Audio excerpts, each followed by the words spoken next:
शरीर में गति।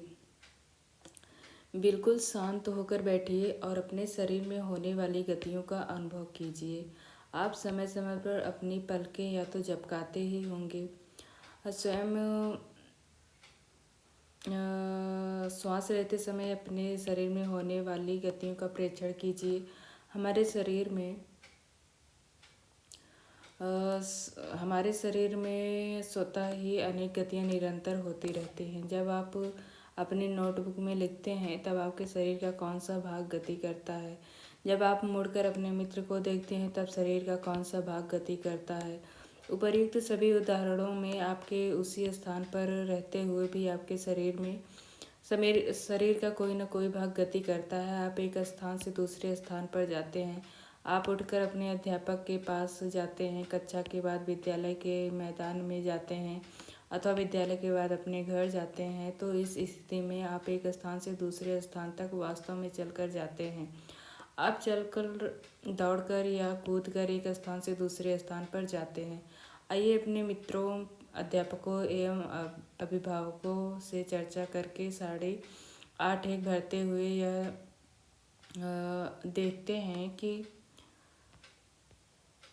जंतु एक स्थान से दूसरे स्थान तक किस प्रकार गमन करते हैं।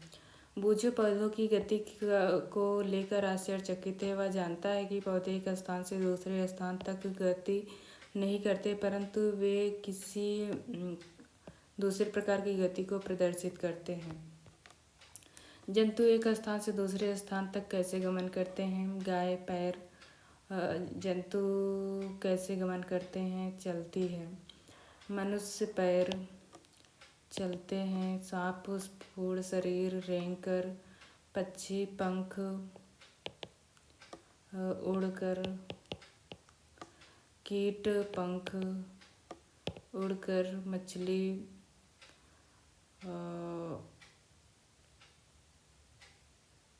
तैरकर।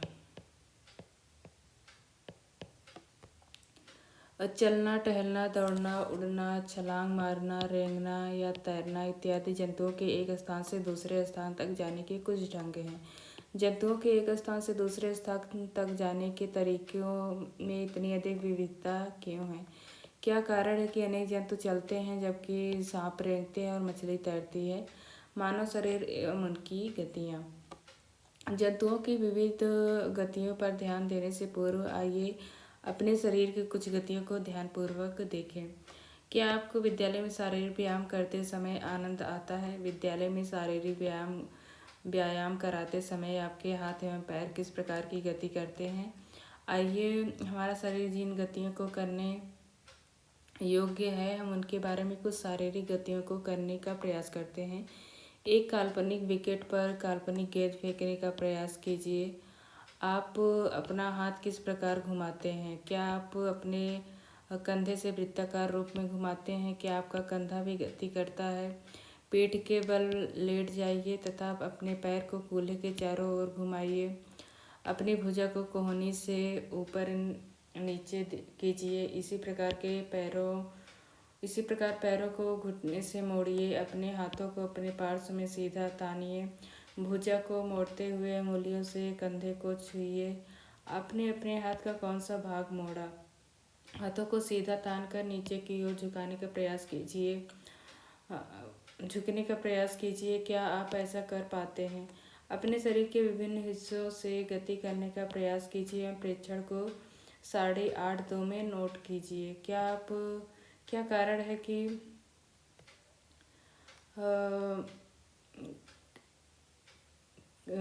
हम अपने शरीर के कुछ अंगों को तो स्वतंत्र रूप से किसी दिशा में घुमा सकते हैं, जबकि कुछ अंगों को केवल एक ही दिशा में घुमा सकते हैं। हम अपने शरीर के कुछ भागों को घुमाने में असमर्थ क्यों हैं? क्रियाकलाप एक पैमाने को अपने हाथ पर 8 एक चित्र में दर्शाए गए चित्र में अपनी कोहनी पैमाने के मध्य में रखिए। अपने मित्र से पैमाने तथा हाथ को एक साथ बांधने के लिए कहिए। अब अपनी कोहनी को मोड़ने का प्रयास कीजिए। क्या आप इसे मोड़ पाते हैं? तो नहीं। हमारे शरीर में गतियाँ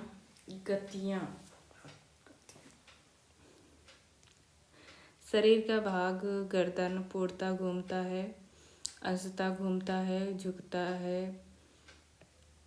उठता है,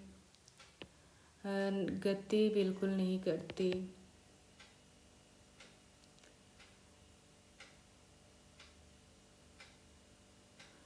कलाई पूर्णतः घूमती है, अंशतः घूमता है, मुड़ता है, झुकती है, उठती है, बिल्कुल गति नहीं करती। उंगलियां पूर्णतः घूमती हैं, झुकती हैं, उठती हैं, गति बिल्कुल नहीं करती। घुटने ऐसे ऐसे सभी। क्या आपने ध्यान दिया है कि हम शरीर के विभिन्न भागों को उसी स्थान से मोड़ अथवा घुमा पाते हैं जहां दो हिस्से एक दूसरे से जुड़े हो। उदाहरण के लिए कोहनी, कंधा अथवा गर्दन। क्या आप ऐसे कुछ अन्य भागों के नाम बता सकते हैं? इन स्थानों को संधि कहते हैं। यदि हमारे शरीर में कोई संधि नहीं होती तो आपके शरीर में क्या हमारे लिए आपके विचार में क्या हमारे लिए किसी प्रकार की गति करना संभव होता? वास्तव में इन संधियों को कौन सी वस्तु परस्पर बांधती है? अपनी अंगुली द्वारा अपने सिर, चेहरे, गर्दन, नाक, कान, कंधे के पीछे, हाथ, पैर, अंगुली एवं पादांगुलियों को दबाइए। क्या आपको ऐसा अनुभव हुआ है कि आपकी उंगली किसी कठोर वस्तु को दबा रही है? ये कठोर संरचनाएं अस्थियां हैं। अपने शरीर के अन्य भागों में इस प्रक्रिया को दोहराइए। इतनी सारी अस्थियां।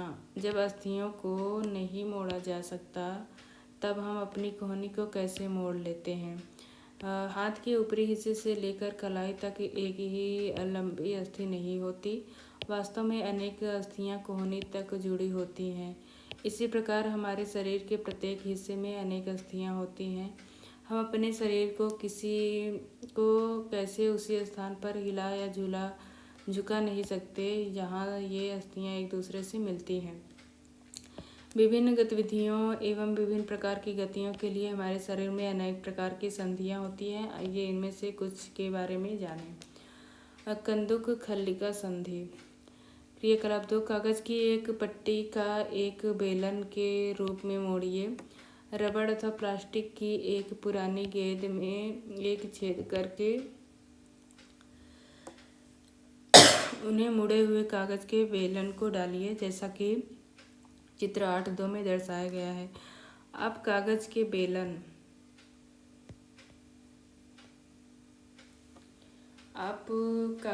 बेलन को गेंद पर ही भी चिपका सकते हैं। गेंद को एक छोटी सी कटोरी में रखकर चारों ओर घुमाने का प्रयास कीजिए। क्या गेंद कटोरी में स्वतंत्र रूप से घूमती है? क्या कागज का बेलन भी घूमता है? अब कल्पना कीजिए कि कागज का बेलन आपका हाथ है तथा गेंद उसका एक सिरा। कटोरी कंधे के उस भाग के समान है जिससे आपका हाथ जुड़ा है। एक अस्थि का गेंद वाला गोल हिस्सा दूसरी अस्थि की कटोरी रूपी गुहिका में धंसा हुआ है। इस प्रकार की संधि सभी दिशाओं में गति प्रदान करती है। क्या आप इन गतिविधियों में उपरोक्त प्रकार की संधि का कोई अन्य उदाहरण खोज सकते हैं? इस अनुभाग के प्रारंभ में शरीर के विभिन्न भागों को हमारे द्वारा दी गई गतियों का स्मरण कीजिए। श्रोणि, अस्थि, कंदुक, खल्लिका संधि, जांघ की संधि। धुराग्र संधि। गर्दन तथा सिर को जोड़ने वाली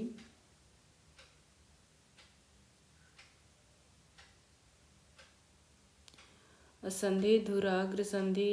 इसके द्वारा सिर को आगे पीछे दाएं बाएं घुमा सकते हैं। इन गतिविधियों को करने का प्रयास कीजिए। यह गति हमारे हाथ की उस गति से किस प्रकार भिन्न है जिसमें कंदुक खल्लिका संधि द्वारा हाथ को पूर्णतः वृत्ताकार रूप में घुमाया जाता है। धुराग्र संधि में बेलनाकार अस्थि एक छल्ले से घूमती है। हिंज संधि, घर के किसी दरवाजे को बार बार खोलिए और बंद कीजिए। इसके कब्जे को ध्यानपूर्वक देखिए। यह दरवाजे को आगे और पीछे की ओर खोलने देता है। क्रियाकलाप 3। आइए कब्जे की गति के प्रकार को देखिए। एक मोटे कागज अथवा गत्ते का एक बेलन बनाइए, जैसा कि चित्र 8.5 में दिखाया गया है। चित्र के अनुसार गत्ते अथवा कागज के बेलन के मध्य में एक छिद्र करके एक छोटी पेंसिल डालिए। गत्ते का एक और टुकड़ा लेकर उसको इस प्रकार मोड़िए कि यह आधा बेलन बन जाए।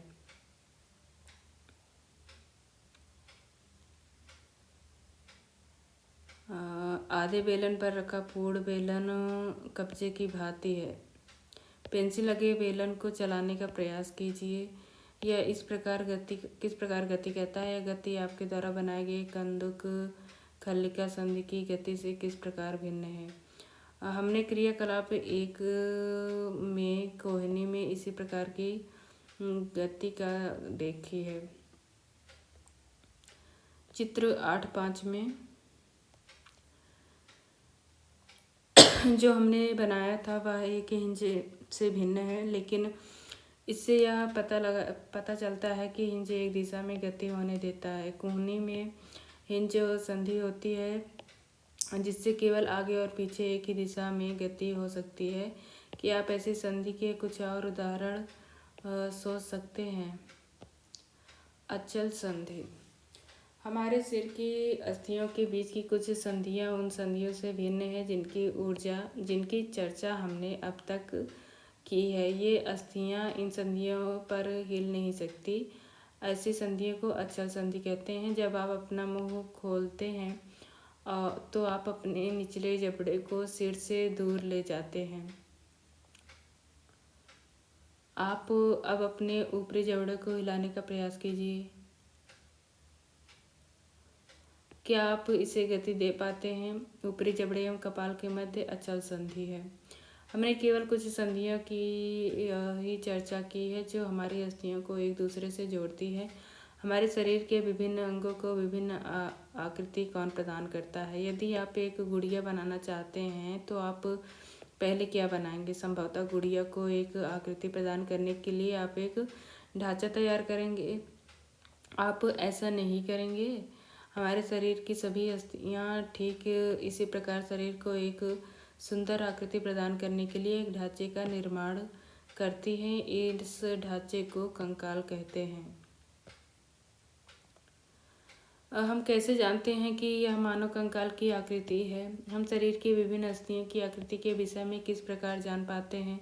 शरीर के कुछ अंगों में मौजूद अस्थियां और उनकी संख्या तथा आकृति के बारे में हमें तब तक पता चलता है जब हम उनका अनुभव करते हैं।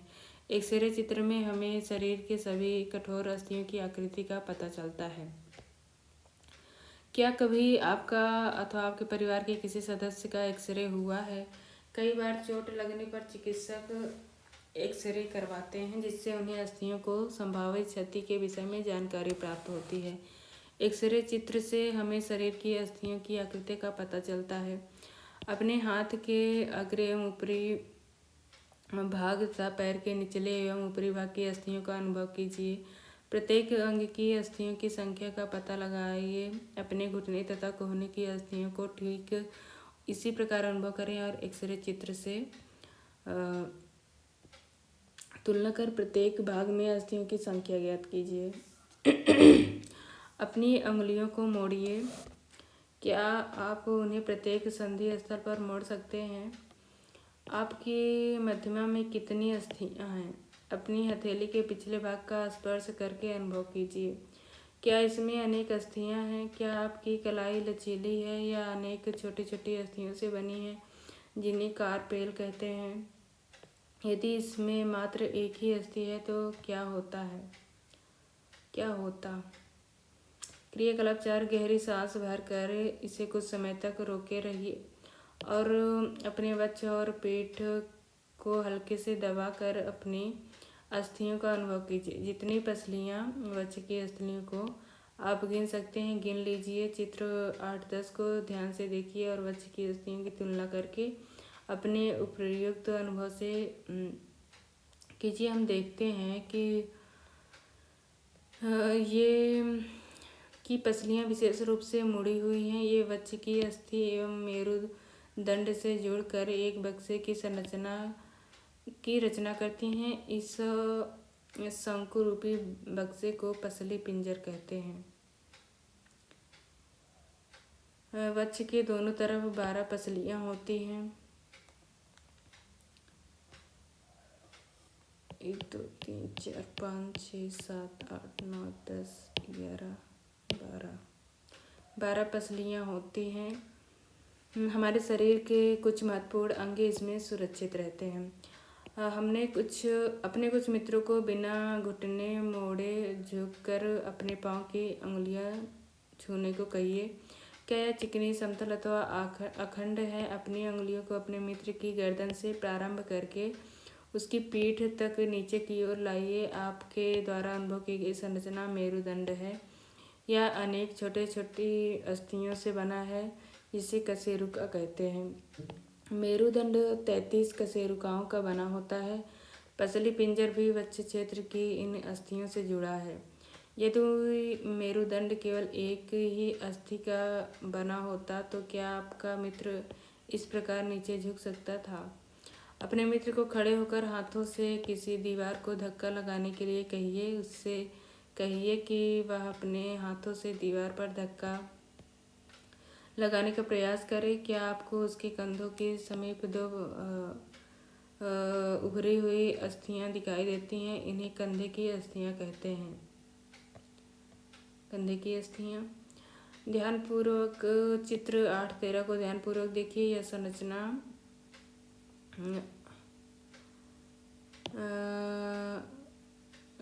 यह बॉक्स के समान यह संरचना श्रोणी अस्थियां हैं। यह बॉक्स के समान एक ऐसा संरचना बनाती हैं जो आपके आमाशय के नीचे पाए जाने वाले विभिन्न अंगों की रक्षा करते हैं, जिन्हें कूल्हे वाला वह हिस्सा है जिसके सहारे आप बैठते हैं।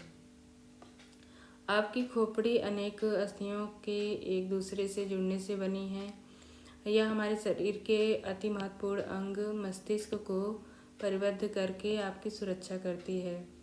हमने अपने कंकाल की बहुत सी अस्थियों तथा संधियों के बारे में चर्चा की। कंकाल के कुछ अतिरिक्त अंग भी हैं जो हड्डियां जितने कठोर नहीं होते और जिन्हें मोड़ा जा सकता है, उन्हें उपास्थि कहते हैं। अपने कान को स्पर्श कीजिए। क्या आप किसी कठोर अस्थि भाग का अनुभव करते हैं जिसे मोड़ा जा सके? ऐसा प्रतीत होता है कि इसमें कोई अस्थि नहीं है। क्या आपको अंगुलियों के बीच दबाने पर कर्णपाली एवं इसके ऊपरी हिस्से में कोई अंतर महसूस होता है? क्या आपको ऐसा लगा कि कान का ऊपरी भाग उतना लचीला नहीं है जितना कि आपकी कर्णपाली?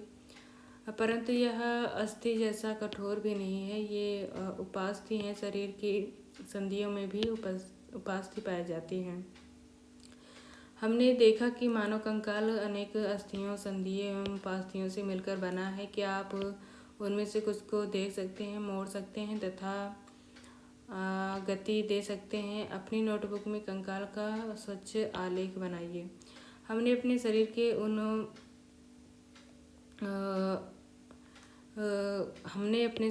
उन अस्थियों एवं उनकी संधियों के विषय में जानकारी प्राप्त कर ली है जो विभिन्न प्रकार की गति करने में हमारी सहायता करते हैं।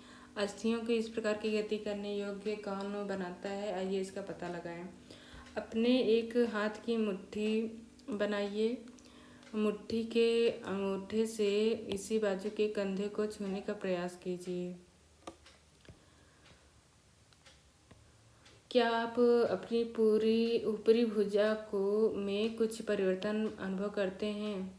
दूसरे हाथ से इसे छूकर देखिए। क्या आपको उभरा हुआ कुछ भाग दिखाई देता है? इसे पेशी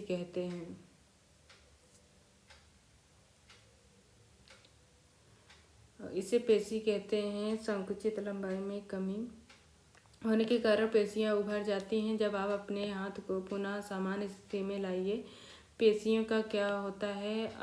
क्या यह अभी भी संकुचित अवस्था में है? चलते अथवा भागते समय आप अपने पैरों की पेशियों में इसी प्रकार का संकुचन देख सकते हैं। संकुचन की अवस्था में पेशी छोटी, कठोर एवं मोटी हो जाती है। यह अस्थि को खींचती है।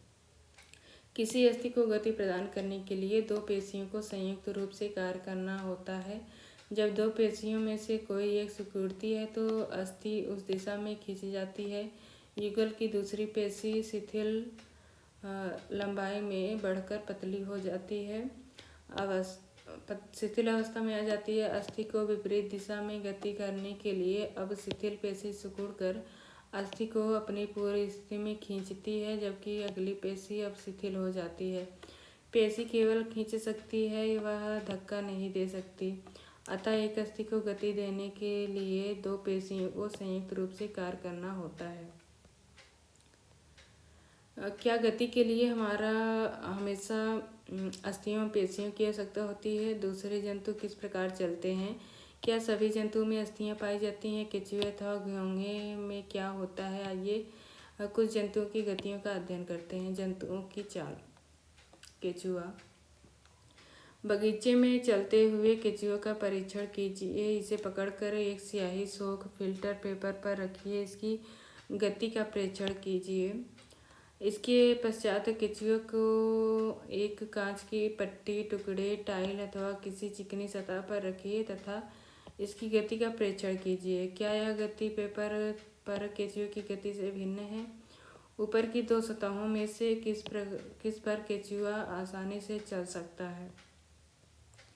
केंचुए का शरीर एक सिरे से दूसरे से सटा कर रखे गए अनेक छल्लों से बना प्रतीत होता है। केंचुए के शरीर में अस्थियां नहीं होती, परंतु इसमें पेशियां होती हैं जो उसके शरीर के घटने तथा बढ़ने में सहायता करती हैं। चलने के दौरान केंचुआ अपने शरीर के पश्च भाग को भूमि में जकड़ रखता है और अग्रभाग को फैलाता है। इसके बाद वह अग्रभाग से भूमि को पकड़ता है तथा पश्च भाग को स्वतंत्र कर देता है। इसके पश्चात यह शरीर को संकुचित करता है तथा पश्च भाग को आगे की ओर खींचता है। इससे वह कुछ दूरी तक आगे बढ़ता है। केंचुआ इस प्रक्रिया को बार बार दोहराते हुए मिट्टी पर आगे बढ़ता है। इसके शरीर में चिकने पदार्थ होते हैं जो इसे चलने में सहायता प्रदान करते हैं। यह शरीर के हिस्से को जमीन से किस प्रकार टिकाता है? इसके शरीर में छोटे छोटे अनेक सूख बाल जैसी आकृति होती है। जो ये सूख पेशियों से जुड़े होते हैं। ये सूख मिट्टी में उसकी पकड़ को मजबूत बनाते हैं।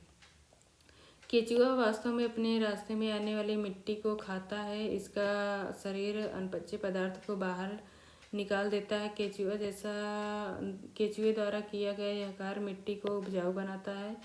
इससे पौधे को फायदा होता है। घोंघा। क्रियाकलाप 6। किसी बगीचे में एक घोंघे का अवलोकन कीजिए। क्या आपने इसकी पीठ पर गोल संरचना देखी है? इसे कवच कहते हैं और यह घोंघे का बाह्य कंकाल होता है, परंतु यह अस्थियों का बना नहीं होता। यह कवच एकक होता है और यह घोंघे को चलने में कोई सहायता नहीं करता। यह घोंघे के साथ खींचता जाता है। घोंघे को कांच की पट्टिका पर रखकर इसका परीक्षण कीजिए। जब यह चलना प्रारंभ करे तो सावधानी से कांच की पट्टी को अपने हाथों से अपने सिर से ऊंचा उठाकर कांच के नीचे की ओर से इसके चलने का ढंग का परीक्षण कीजिए। कवच का छेद खुलने पर आपने उससे एक मोटी मांसल संरचना एवं सिर बाहर आते देखा है। मोटी संरचना इसका पाद है जो दृढ़ पेशियों का बना होता है। अब सावधानीपूर्वक कांच की प्लेट को एक साथ थोड़ा सा झुकाइए। पैर की लहरदार गति दिखाई देती है। क्या घोंघे की गति केंचुए की गति से तीव्र है अथवा धीमी? तिलचट्टा। क्रियाकलाप 7। किसी काकरोच या तिलचट्टा का परीक्षण कीजिए। तिलचट्टा जमीन पर चलता है, दीवार पर चढ़ता है और वायु में उड़ता भी है। इनमें 3 जोड़ी पैर होते हैं तो जो चलने में सहायता करते हैं। इसका शरीर कठोर बाह्य कंकाल द्वारा ढका होता है। यह बाह्य कंकाल विभिन्न एककों की परस्पर संधियों द्वारा बनता है, जिसके कारण गति संभव हो पाती है। वृक्ष में 2 जोड़े पंख भी होते हैं। अगले पैर संकरे और पिछले पैर चौड़े एवं बहुत पतले होते हैं। तिलचट्टे में विशिष्ट पेशियाँ होती हैं। पैर की पेशियाँ उन्हें चलने में सहायता करती हैं। वृक्ष की पेशियाँ तिलचट्टे के उड़ने के समय उनके पैरों में गति देती हैं। पक्षी हवा में उड़ते हैं तथा भूमि पर चलते हैं। बतख तथा हंस जैसे कुछ पक्षी जल में तैरते भी हैं। पक्षी इसलिए उड़ सकते हैं क्योंकि उनका शरीर उड़ने के लिए अनुकूलित है। उनकी अस्थियों में वायु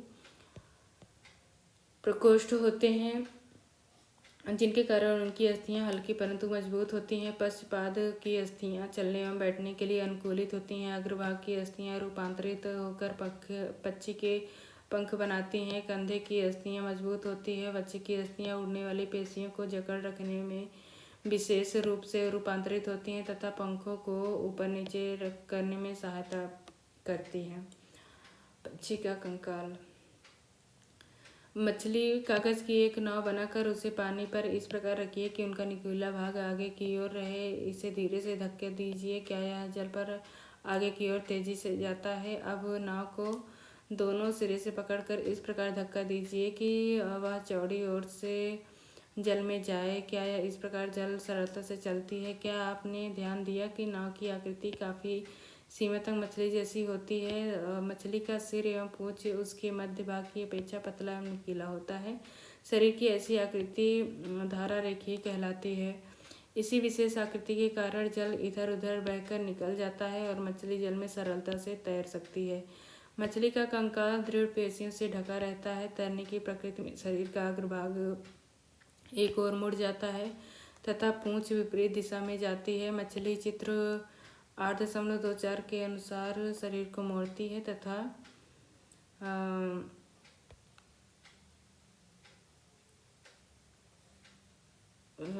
तो तीव्रता से उसकी पूंछ दूसरी दिशा में मुड़ जाती है। इससे एक झटका सा लगता है और मछली आगे की ओर चली जाती है। इस प्रकार की क्रमिक ताल से मछली आगे की ओर तैरती रहती है। पूंछ के पंख इस कार्य में उसकी सहायता करते हैं। मछली के शरीर पर और भी पंख होते हैं जो तैरते समय जल में संतुलन बनाए रखने एवं दिशा निर्धारण में सहायता करते हैं। क्या आपने कभी ध्यान दिया है कि गोताखोर अपने पैर में इन पंखों की तरह के विशेष अरित्र फ्लिपर पहनते हैं जो इन्हें जल में तैरने में सहायता प्रदान करते हैं? सर्प कैसे चलते हैं? क्या आपने सर्प को फिसलते हुए आगे बढ़ते हुए देखा है? क्या यह सीधा चलता है? सर्प का मेरुदंड लंबा होता है। शरीर की पेशियां क्षीण एवं असंख्य होती हैं। वे परस्पर जुड़ी होती हैं, चाहे वे दूर ही क्यों ना हों। पेशियां मेरुदंड, पसलियों एवं त्वचा को भी एक दूसरे से जोड़ती हैं। सर्प का शरीर अनेक वलय में मुड़ा होता है। इसी प्रकार सर्प का प्रत्येक वलय उसे आगे की ओर धकेलता है। इसका शरीर अनेक वलय बनाता है और प्रत्येक वलय आगे को धक्का देता है। इस कारण सर्प बहुत तेजी से आगे की ओर चलता है, परंतु सरल रेखा में नहीं चलता। हमने विभिन्न जंतुओं को गति प्रदान करने वाली अस्थियों और पेशियों के विषय में जानकारी प्राप्त की। पहली हम बूझो के पिटारे में विभिन्न जंतुओं की गतियों से संबंधित अनेक प्रश्न हैं। इसी प्रकार आपके मस्तिष्क में अनेक प्रश्न उभर रहे होंगे। प्रसिद्ध ग्रीक दार्शनिक अरस्तु ने अपनी पुस्तक गेट ऑफ एनिमल्स में स्वयं अपने आप से ऐसे अनेक प्रश्न पूछे थे। विभिन्न जंतुओं के शरीर में विभिन्न भाग क्यों होते हैं? यह विशेष अंग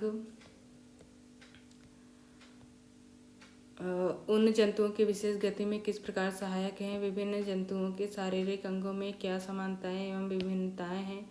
विभिन्न जंतुओं को चलने के लिए कितने अंगों की आवश्यकता होती है? जंतु के 2 पैर और गाय और भैंस के 4 पैर क्यों होते हैं? बहुत से जंतु संपादी होते हैं, क्यों? हमारे पैरों के मुड़ने का ढंग हमारे हाथों की तुलना में अलग क्यों है? इतने अधिक प्रश्न संभवतः अपने क्रियाकलापों द्वारा हमने कुछ प्रश्नों के उत्तर प्राप्त करने का प्रयास किया है। हमें कुछ और प्रश्नों के उत्तर खोजने हैं। बेहतर जीवन के लिए योग।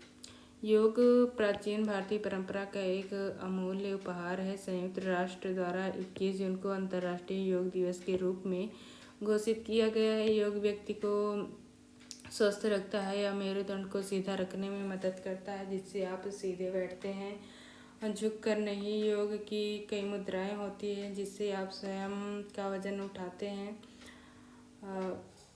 जिससे अस्थियां मजबूत होती है और ऑस्टियोपोरोसिस से बचाती है।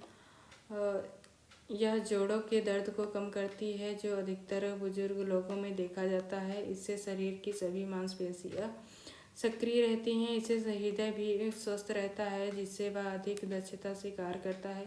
कुछ योग आसन ऐसे हैं जिसे एक प्रशिक्षित व्यक्ति की देखरेख में ही किया जाना चाहिए। सारांश: अस्थि एवं उपास्थि मानव कंकाल बनाते हैं। यह शरीर का पिंजर बनाता है और एक आकृति भी प्रदान करता है। कंकाल चलने में सहायक है और आंतरिक अंगों की सुरक्षा प्रदान करता है। मानव कंकाल खोपड़ी, मेरुदंड, पसलियों, वक्ष की अस्थि, कंधे एवं श्रोणि मेखला तथा हाथ एवं पैर की अस्थियों से बनता है। पेशियों के जोड़ के एकांतर क्रम में सिकुड़ने एवं फैलने की अस्थियां गति करती हैं। अस्थियों की संधि अनेक प्रकार की होती हैं। यह उस संधि की प्रकृति एवं गति की दिशा पर निर्भर करती है। पक्षियों की दृढ़ पेशियां तथा हल्की अस्थियां मिलकर उन्हें उड़ने में सहायता करती हैं। ये पंखों को फड़फड़ा कर उड़ते हैं।